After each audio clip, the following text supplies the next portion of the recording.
Hello everyone, in this video we're dealing with the IDA's multi-channel table and transmitter table capabilities. So what you can do as a user in the IDA, you can prearrange specific channels that you are frequently working in, meaning multi-channels and transmitter tables. So those channels or those tables can be predefined by the user with help of IDA tools or directly on the device. So now let's just take a short look in one of those tables, for example, for the for general or for all radio services in Germany summed up. And right in here we can now see various frequencies for or various channel allocations for FM radio, for digital radio, for GSM, UMTS, and also for digital TV, DVB-T. So this is what multi-channel tables basically are. In contrast, transmitter tables consist basically of specific transmitters in a specific area.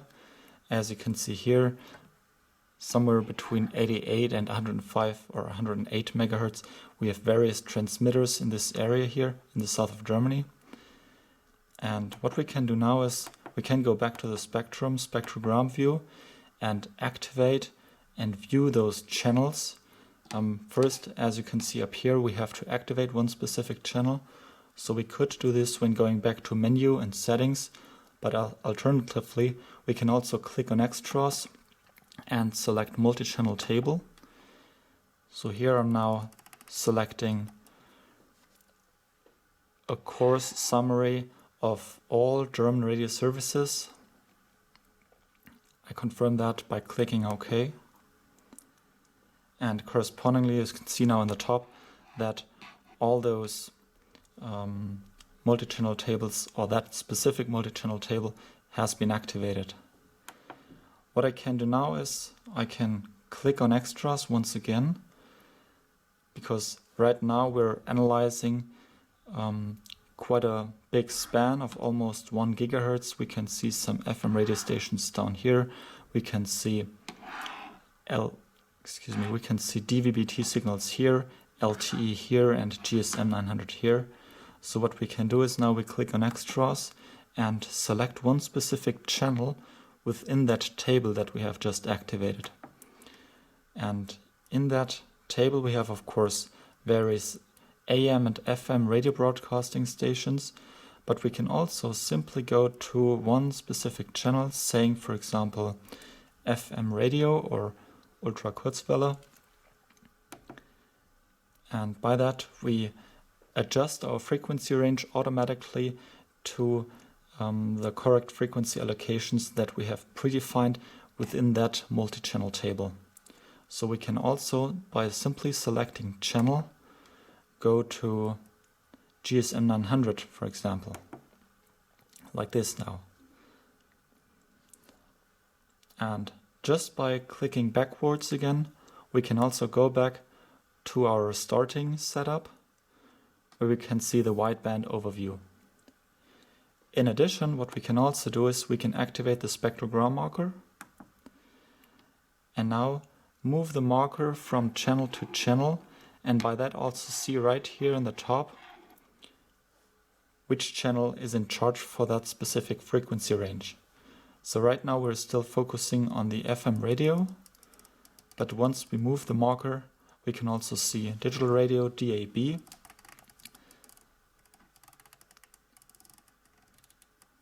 we can see DVB-T, digital TV in Germany and some parts of Europe, and at some point we can also see GSM 900, depending on how detailed the multi-channel table has been defined. In addition, what we can also do in order to highlight specific transmitters, we can also activate a transmitter table. So we do this now by clicking on Menu, Settings, Transmitter Table, and we simply confirm this one here after selecting it.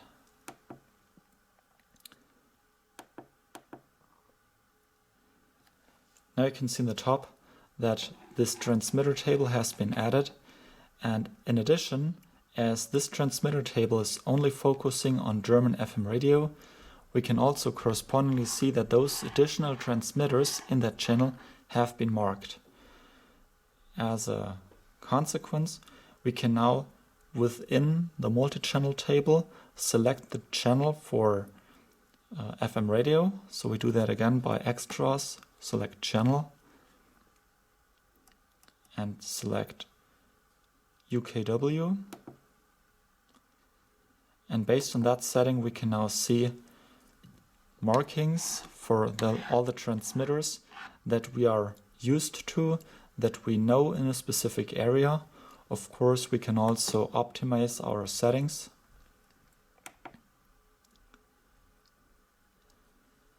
And by that, for example, check whether there is any additional or new transmitter, or for example, whether there is anything illegally happening. So multi-channel tables and transmitter tables are not only useful in the spectrogram mode, they're also useful in the multi-channel power mode. But before coming to that, let me clarify one thing. Earlier we were mentioning that when activating the marker, we can display one specific channel. Once we have activated a transmitter table in parallel, we will also correspondingly see the transmitter. So here, once the transmitter table has been activated, it won't say that which channel is in charge, but which transmitter is in charge. So once we move the marker into a specific transmitter range, we will of course see correspondingly which transmitter is that.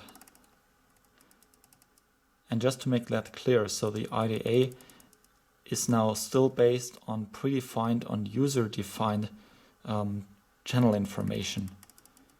So at this point now we don't have any automatic identification.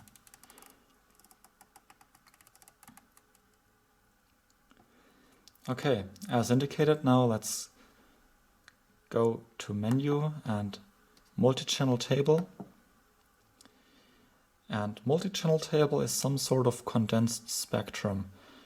In this view, you can display either the bar graph, we will come to that later on, but you can also look at the channel table information themselves. So you will see which channels are involved in that multi-channel table that we have activated. So we have some rather low frequency AM radio services. We have also GSM in there and digital radio, and also FM radio, UKW.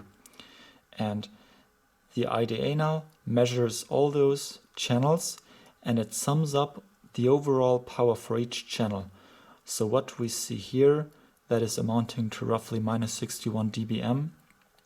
This is not just the power of one specific transmitter, but the summed up power of all transmitters in that channel. So this is valid for all of those channels right now. And we can also see the total power down here. Let's just go back to display, where we can change the view from table to bar graph. And now we see also those channels indicated by index. We can now also activate and deactivate different traces. And with help of that condensed spectrum view, we're easily able to see whether everything is regular, whether there is any other transmitter that has maybe a very high power, or whether there is anything switched off that would maybe be indicated by the minimum trace. So right now we have the effective power, the maximum power, the average, and the minimum power at the same time being measured. Okay. Hope you liked that video. As mentioned, this was about multi-channel tables and transmitter tables, and just to make you aware of that, of course we can now go in extras and select one specific channel in a multi-channel table.